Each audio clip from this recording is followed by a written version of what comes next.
Hey, good morning, everybody.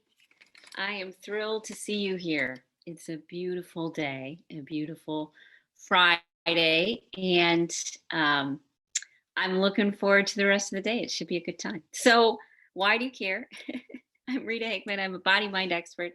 I'm a shiatsu massage therapist, and I help women narcissistic and toxic relationships. And the thing that we're talking about today is about letting go of the anger or rage or hurt or anxiety that we have from that women have when they have a narcissistic mother.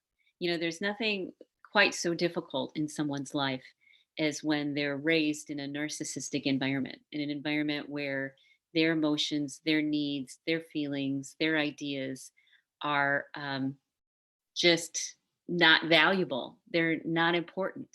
They are minimized. And what's encouraged is to be perfect, to be flexible, to never have any problems, to solve everybody else's problems, to be everything that you're supposed to be and nothing that you actually are. So, when you're raised in a household that has a lot of narcissism going on, you're going to end up with a lot of anger because as you get older, you realize that life didn't have to be that way and that other people really did have better experiences, that what you lived through or what you experienced wasn't all there was, and that life was a much bigger place. And that perhaps if you'd gotten a different start, your life would have looked differently.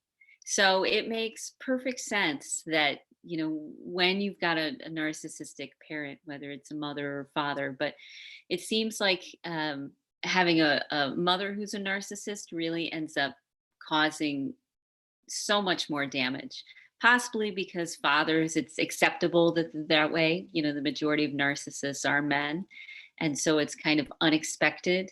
People won't quite believe it, especially if a mother, and I've worked with so many women who, to everybody else, the mother was perfect and beautiful and amazing and smart and funny and curious. But at home, they were diminishing and belittling and angry and emotional and vicious and abusive and having so much more going on. They were like Jekyll and Hyde. So to live in that sort of environment, it really messes with your head. And when you start on that process of growth and healing, and I work with a lot of women where one woman in the family, one sibling will be like, oh no, there was no problems. And then the other sibling will be like, oh no, this was an incredibly abusive situation. I can't believe can't believe you can't see it.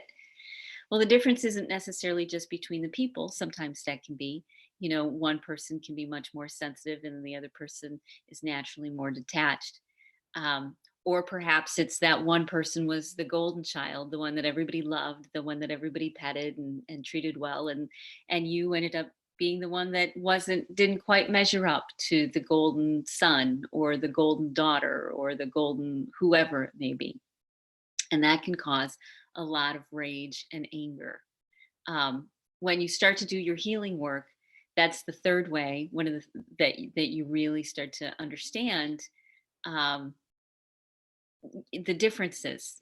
Where you say, "Oh, this did happen to me." When you start owning and acknowledging that the experience that you had really did cause trauma, really did cause pain, really did cause great difficulty in your life. When you start to recognize and own that, when you start to evolve into a bigger world, there can be a lot of latent anger that comes up that you've been pushing down because you thought, well, that's just the way that it is. Well, that's everybody has a hard time. Well, this is, there's nothing you can do about it. And you just have to accept it. You end up with a very practical, pragmatic attitude, which is good for survival. But when you realize that you didn't have to endure so much, you didn't have to tolerate so much, that's when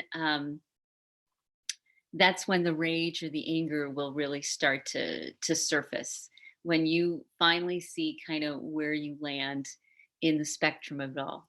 So how do you get rid of that? How do you work with that? Well, there tends to be a lot of hurt and anger around things that we didn't get, that you possibly didn't get when you were a kid. It could be attention, it could be validation, it could be respect, it could be love, it could be being heard. It could be a little bit of slack. It could be all sorts of things that that you didn't get. And when we come from that place of recognizing the things that we needed, that we still need, that we didn't get, and we're still not getting from a parent, a mother or a father. As I said, the mother wound is significantly painful for many. When you start to realize that, when you start to look at that you are missing experiences, you're missing things that you needed to grow. The healing part is when you decide to start getting that. When you recognize that you needed validation from women, that you needed love from women, that you needed affection and understanding, and you needed a mother figure, and you needed someone to hold your hand and guide you and mentor you. When you start to recognize all the things that you didn't get, that's your opportunity to start getting it in your life. Because at the end of the day, if we don't want to be in such conflict with a narcissist, we have to recognize we have to get our own needs met, because we're not going to get them met from someone incapable of meeting them. The issues that make someone into a narcissist, the issues that turn them into someone who is um, so unpredictable, so difficult, so painful to be in a relationship with, the reason they're that way is not because of something simple. It's not because of a digestive disorder, or because of a pain, or because they're PMSing. It has more than that. It's much more. And so if you look at a narcissist and think, well, if I just do this, or if I just do that, or if I'm just more perfect, then the problem will change. You're going to keep getting angrier and angrier and angrier. The real key is to start to get those experiences that you needed: connection, feminine energy, support, people listening to you, women older than you, women younger than you, women who are maternal, women who are childlike, women who are exactly where you're at. You start to recognize that you didn't get what you needed from your family. And so you need to get it. You need to find it now as an adult. Because if you keep going through life without getting your needs met, you're going to self destruct. But the turning point, the tipping point, is when you let go, when you realize you're not going to get it from the narcissist, from your mother or father or whomever. You're not going to get it from them. And you need to accept that. It's not because of you, it's because they're not capable of giving it. And when you embrace that and look at them with some compassion and say, wow, they've got quite a life going on, and they can't give me the mothering that I needed. When you recognize that, it gives you the permission and the opportunity to grow up, and by getting those needs met. We grow up by getting the needs that we need uh, taken care of. And you're not going to get it from your narcissistic mother. So you need to start looking for it from healthy, balanced, loving women who are capable of giving that love. Other compassionate, empathic, sensitive women who understand, who know where you're coming from. That's the real key.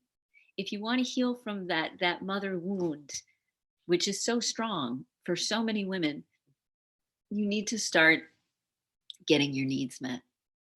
So if you're looking for that, let me know. We're gathering together at least 40 women into our narcissist recovery group. We're expanding it, and we want a wonderful foundation for 2020. We already have a great group there of women who are successful and smart and interesting. And we come together every week and other times during the week. We email each other and message each other and share things and share our lives. And we're creating a community of women who have the ability to look deeper. They aren't just recovering from narcissism. The thread that ties all of them together is that they are compassionate, empathic, loving, kind women who understand what it's like to be in a narcissistic relationship and to be hurt by that, and how painful and how big the struggle is, and what you need to do in order to move forward. That's who's in the group. Women who are just like you, ahead and behind and right in the same spot. and we come together and we support each other through this. We support each other through that healing process, and you don't have to do it alone anymore. You don't have to be by yourself anymore doing this, because there's a kind, loving, wonderful group of women who are ready to love and be loved in return, and understand exactly what you went through. Because most of the women in the group, the narcissist of origin was usually their mother. So it's wonderful. If you would like to be a part of something bigger than you, if you'd like to find a village or a community that really speaks to you and nurtures you through this process and gets you what you need, when you're ready to do that, let me know. We're keeping it super affordable for the year, or there's a monthly if you'd rather do a monthly, but we'd like people to hang out for the year. Um, right now, we're taking the 6 months and turning it into a full year for the 2020. So if you sign up for 6 months, you're in for the year with all of that wonderfulness, the wonderful women, the wonderful caring, the connecting, the you end up not being as lonely. You end up not feeling as isolated, and you start to heal just because you're finally getting what you need. Okay. So send up a flare, put up a flag, send me a message, make a comment, something. And it may take me a little bit to get back to you because I'm the one who's getting back to you. Uh, it may take me a little bit, but I try to answer within about 24 hours and get you the link so that you can really make 2020 a healing year, a beautiful year, a year where you move forward into the person that you're supposed to be, which is whole and healthy and loving and open to love. Okay. So I hope you have a wonderful rest of your day, and I'll talk to you later.